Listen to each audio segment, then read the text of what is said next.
Welcome back to another video. In this vlog, I'm going to show a few things. It's gonna be a little different. I'm not going to be, I guess, speaking like this in front of the camera, but I'm gonna have a zoomed in video, well, clips of me turning my vessels from raw to this beautiful glazed donut. I mean vessel, sorry. So this was this is a sealed finished vessel, sealed double on the inside, and on the outside you just that little gloss glow. Yeah, this is like so beautiful. I could just like eat it. It reminds me of an Oreo cookie. What do you think? Some of them have more white. Let's show the white. It looks like an Oreo cookie, right? Yeah, so I'm gonna show you guys how I went from regular made jars to this sealed perfection. I also did some room mist. I packaged some of this. I made it and I packaged it. I don't think I showed how I made it. I don't remember, but I packaged them on the video, showed that. I'm preparing for Rem Fest, which is on May 10th in Baltimore. So if you're in the Baltimore area, please come check out Rem Fest. I will be there with everything: room sprays, candles, incense, perfumes, journals. Am I missing something? Home decor, and even I'm thinking to bring some of these. This is making a surprise launch. I'm so moisturized. Wow, okay. This is making a surprise launch. This is Amber Vanilla Woods Scented Luxury Body Oil. And I gave this away to the first 10 orders when I launched my perfume. And I decided to make some more because I love it so much. Like, it deserves to have its own thing. So I made a few bottles and I'm going to bring that with me on Saturday. I don't know how I'm going to price them just yet. I don't know. But this has 3 of the best moisturizing oils: vitamin E, sweet almond, and coconut oil. And of course the scent as well as the perfume. So you can use this and the perfume together or by yourself. Whatever you want to do, you can do. So yeah, so stay tuned for the video. Again, I won't be showing my face in this. This is the face part, but you will see zoomed up clips of me doing different things. I think I'm going to actually record the third part of this video. And I'm also going to talk about, drum roll, tariffs, vendor fees, market fees, and just overall business now. Like, it's candle season. Someone talk about how tariffs are affecting my business, your fave's business, how market fees have skyrocketed. Like, what? $200, $300? We're barely making that. Like, we're small businesses. We're gonna talk about all of that in the video, so stay tuned and thanks for being here.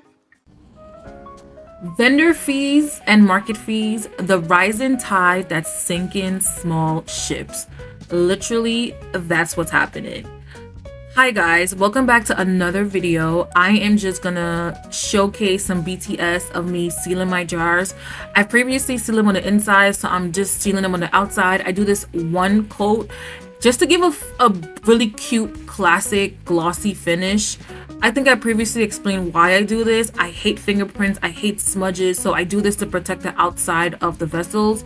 So yeah, I'm just gonna be showing you guys a little BTS of that while I'm talking about vendor and market fees and how it has increased over the years. Okay, today we're diving into something that might not sound exciting at first, but trust me, if you're a small business like me, this affects your bottom line in a big way. We're talking about vendor and market fees. Those annoying charges that have been quietly climbing higher than my grocery bill. And we all know groceries is ridiculous right now. Yeah, that's all I gotta say. And I love me some fancy cheese and some little knickknacks. So yes, vendor fees are higher than grocery bill, which is crazy. Let's rewind a bit. 10 years ago, I would say 5 years ago, because I'm going based off my experience, your average market booth fee was around $25 to $50 a day. Yes, I did not pay over $50 for a market 5 years ago. Trade show slots, maybe $500 for a weekend. Marketplace fees, a reasonable 5 to 7% of your sales. That was like 5 years ago. Fast forward to today, it's a whole different ballgame.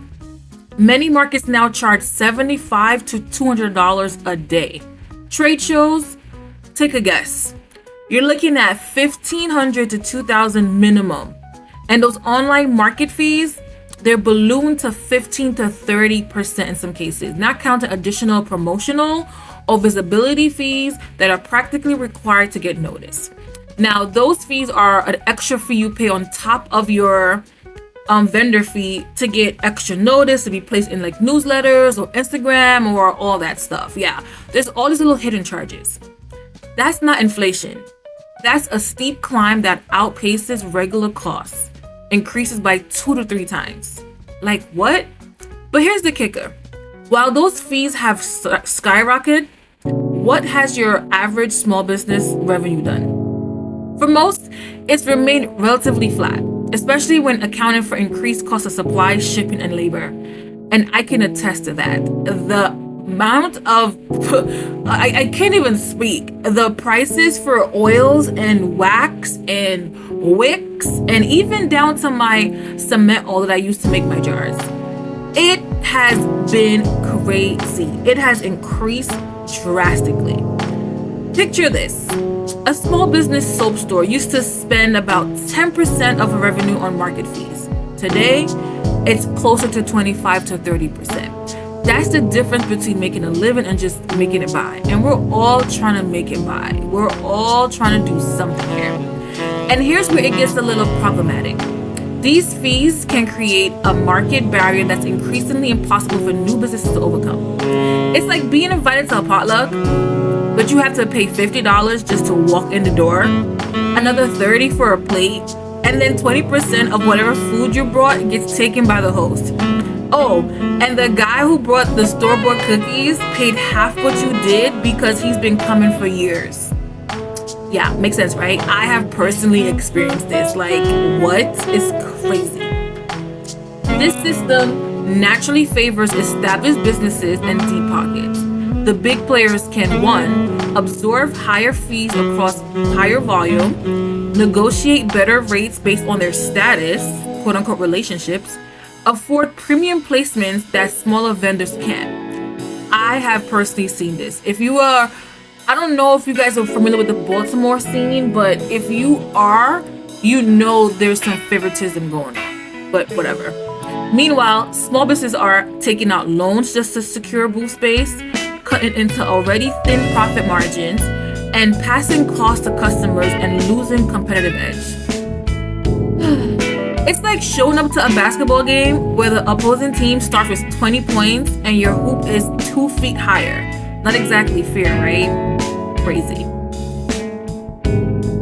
Recently spoke to some small business vendors that I've seen when I do pop-up shops, and one guy runs this like home seasoning blend thing. It's like a home seasoning blend. He told me 5 years ago I was in in 6 different markets. Now I could only afford 2. The fees took him out. Like, it's crazy.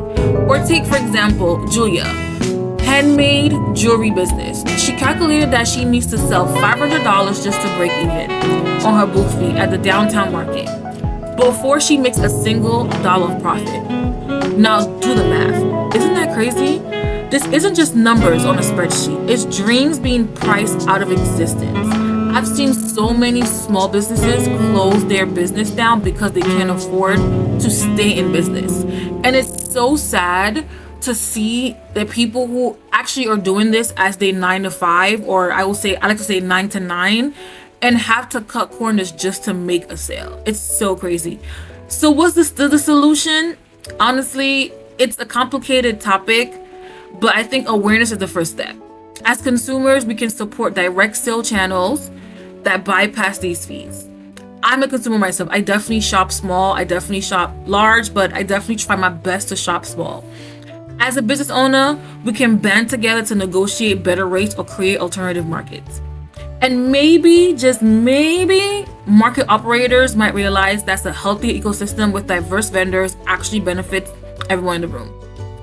I get it that we all have to make a living. So the hosts who are hosting the markets, yes, you do have to get paid. But I think if we take time to just think about how small businesses are making their money, if we have a vendor fee for $300 and you're not doing the correct promoting of the event, it's likely we're not gonna make sales. And I've seen this happen so many times where an event is posted, you pay your vendor fee, and you don't even make a quarter of your vendor fee back. And the host has walked away with your $300 per, let's just say, 60 vendors. And that's a lot of money, and it's just sad. It's time wasted, it's product wasted. It's just sad overall. So the next topic I'm going to discuss is the favorite word recently, tariffs. Yeah, when your perfume bottles cost more than the actual perfume. That is my this is my problem right now. And as a small business owner, it's not funny, but funny financial nightmare. I previously launched a line of perfumes. It was a 2-set. It is a 2 set perfume, and now I have to probably restock, and I am just like, I don't know what's gonna happen. I know the tariffs are in place, and I'm not looking forward to that. So hello to my fellow entrepreneurs and business people. Today we're diving into the thrilling world of, drumroll, international trade tariffs. I know. Try to contain your excitement. Nothing says party topic quite like import duties and trade policies. Yeah. But seriously, if you ever wondered why your imported goods suddenly cost more than your monthly coffee budget, or why your profit margins are shrinking faster than a wool sweater in hot water, tariffs might be the uninvited guests at your business party. Like, seriously. So what exactly is a tariff? Well, it's basically the government's way of saying that thing that you like or want from another country, yeah, we're gonna need you to pay extra for that. Like, seriously, we're not paying enough. A tariff is a tax imposed by one country on goods and services imported from another country. In regular human speak, it's when you buy something from overseas and your government says that price plus an extra chunk of money, please and thank you. Seriously, that'll be the price, but I need a little extra. Think of it as a cover charge to get into a club, except instead of getting a cool stamp, you get nothing visible, just the privilege of bringing your stuff into the country. Fancy, right? Yeah, let's try and calculate this. So now calculating tariffs is about as straightforward as assembling furniture without instructions while blindfolded. Hey IKEA, just joking. There's generally 3 types. There's a percentage of the value of imported item. So if your Chinese perfume bottles, my example, cost $1,000 and there's a 25% tariff, you're paying an extra $250. Simple enough, right? That's one example. Second example is there's a fixed fee based on the weight or quantity. Like a $2 per bottle, regardless of what you paid for them. It's like paying per pound at a buffet, except you don't get to eat anything. And the third example is this is when someone decided the first 2 options weren't complicated enough, so they combined them. Let's charge 15% plus $1 per unit, because why not make accounting more fun? So for example, for my perfume bottles that cost about $1,000 from China, with the new 125% tariff increase, I'm now paying, take a guess, $2,250. That's $1,000 for the bottles plus $1,250 in tariffs. Can you believe that? Can you believe that? I could have bought a used car for that, or 625 lattes, or some fancy nice bag that I really want. Now here's where it gets interesting. Who actually pays these tariffs? You might hear politicians say we're making other countries pay tariffs. That's a lie. That's real cute. That's real adorable. That's a lie. The reality is we pay the tariffs. Me, you, the small business owner, the consumer, not China, not Mexico, not any other foreign government. We pay the tariffs. Let me break it down a little bit more. For example, Puppet 1. I'm a US business owner buying stuff from China. Puppet 2. I'm a US customs officer. Pay me extra money to bring that in. Puppet 1 says, but I bought it I thought China was paying for this. Puppet 2 says, laughing hysterically. Yeah, we're the ones paying that cost. It's like when your friend says they'll split their dinner bill, but then conveniently goes to the bathroom when the check arrives. Guess who's paying? You are. That has never happened to me, by the way, because my friends, we're just not like that. That's crazy. So let's talk about personal tariff trauma. I sell perfume, and my beautiful glass bottles come from China because, frankly, that's where most glass bottles are made these days, unless you want to pay GDP of a small nation for European ones. I mean, yeah. These bottles used to be a reasonable part of my cost. Now with 125% tariff increase, I don't know what I'm gonna do. Before, $1,000 for 500 bottles were $2 per bottle. Now, $2,250 for 500 bottles is gonna run me $4.50 per bottle. That's 125% increase that happened directly, literally overnight. Not because the bottles got fancier or were made with diamond dust, just because of tariffs. But don't worry, I'm sure my customers won't mind paying more for the exact same product. Who doesn't love price increases for absolutely no added value? It's the American dream, right? But wait, there's more. Order these tariffs now, and you also receive these amazing business complications absolutely free. Like, that should be the tagline. That literally should be the tagline. Here are the 3 effects. 1, higher product prices. If my bottles now cost $2.50 more each, and I need to maintain my profit margins, my $30 perfume is now $35, which means fewer sales, which means less revenue, which means, yeah, you get the gist. Number 2, reduce product range. Maybe I can't afford to offer as many scents or bottles options now. Sorry, customers who love my limited edition summer collection. Tariffs ate that up. 3, squeeze profit margins. If I don't raise prices, that $2.50 comes straight out of profit on a product that maybe had $10 of profit before. That's 25% of my margin. Gone. Finished. Zeroed out. Number 4, cash flow problems.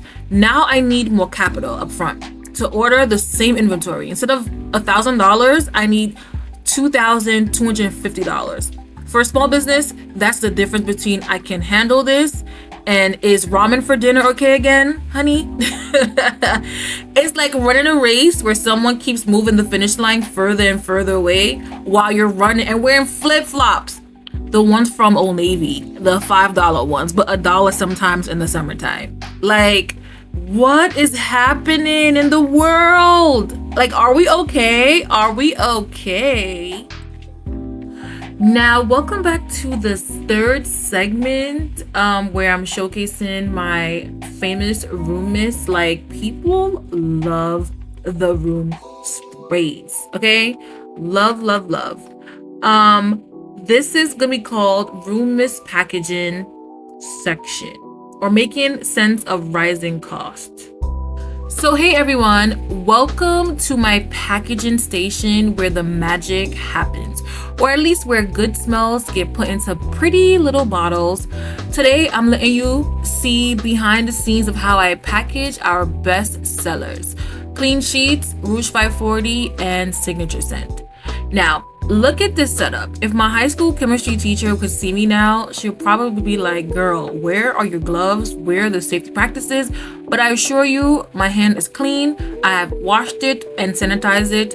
Trust me, I'm good to go. Now, this little bottle right here and this box, this is liquid gold, people. Like, seriously, it's practically priced like gold these days. When I started this business, this 4-ounce bottle of premium fragrance oil probably cost me, 16-ounce bottle cost me about $15. Now it ranges from $32 to $70. Yes, you've heard that right, $70. I'm fine. I'm just having a little small business owner moment. It's just really crazy to see how things have drastically increased. But You know what they don't tell you in those start your own business books and how-tos? That one day you'll be standing in your workplace measuring fragrance oil by the drop, muttering to yourself, that's 7 cents, that's 14 cents, that's 10 cents, like some kind of scent obsessed accountant. Now, backstory, I work in finance as my 9 to 5 in accounting, so it happens naturally every day. I'm used to being so generous with these formulations. Now I'm a little grandma, like measuring for sugar cookies, like level it off, don't be wasteful, but I still add a little extra in there because I want my stuff to smell and last long. The crazy thing is I don't want to compromise on my quality. These room sprays, mists are my babies. I want your home to smell amazing without these weird chemical notes that some big brands, I will not name, you know the ones, they smell like spring meadow. If the meadow was next to a tire factory. So here I am filling these beautiful bottles with a formula that I've to adjust probably 3 to 4 times this year because of rising costs. I've slightly reduced the fragrance concentration, not that much. Don't worry, it still smells amazing, but it helps keep the price point manageable. The alternative was raising the prices a little bit, but I didn't want to do that to all of you. Besides, let's be honest, nobody wants a room mist that thinks, yes, I would like to pay the same as a nice bottle of wine for this. Please and thank you. Like, come on. Now for my favorite part, labels. Labels. Each one is applied with love and slightly crooked despite my best efforts. I try, I'm just not a pro yet. Sometimes it comes a little crooked, but the bottle is beautiful and the stuff inside is amazing. So labels are just, labels, whatever. This is why I did not decide to be a nurse or a surgeon. Like, imagine me saying, sorry about your kidney being slightly to the left. I have the same problem with my product labels. I am just not straight person. I don't know. But you know what keeps me going despite the rising costs? Your messages telling me how these scents remind you of your favorite vacation or a childhood memory, or how they help you relax after dealing with your kids all day, or how they mask the smell of the questionable takeout your husband or partner brings in from ordering. Listen, trust me, I get it. So yes, fragrance oils have cost more, bottles cost more, even these labels cost more, even though they're applied crookedly, whatever. Paper is made from trees, and apparently trees are now made of diamonds. But at the end of the day, I still love what I do. I've gotten more efficient, more precise with my formulations, and honestly, a little therapy from talking to my oils when no one's around. Like, please stretch further, little fragrance, work your magic, please, please, please. So here you have it, from raw materials to this gorgeous finished room mist, ready to make your space smell fantastic and your house smell amazing. Despite the roller coaster that we're experiencing, I'm still here, still creating, still occasionally getting lightheaded from testing too many scents in one day. Thanks for supporting my small business like mine and others. Every purchase helps keep the light on and buys more of this increasingly precious fragrance oils. Thank you. Love you guys, and keep sending those beautiful messages. It makes me feel so amazing. Thank you guys so much.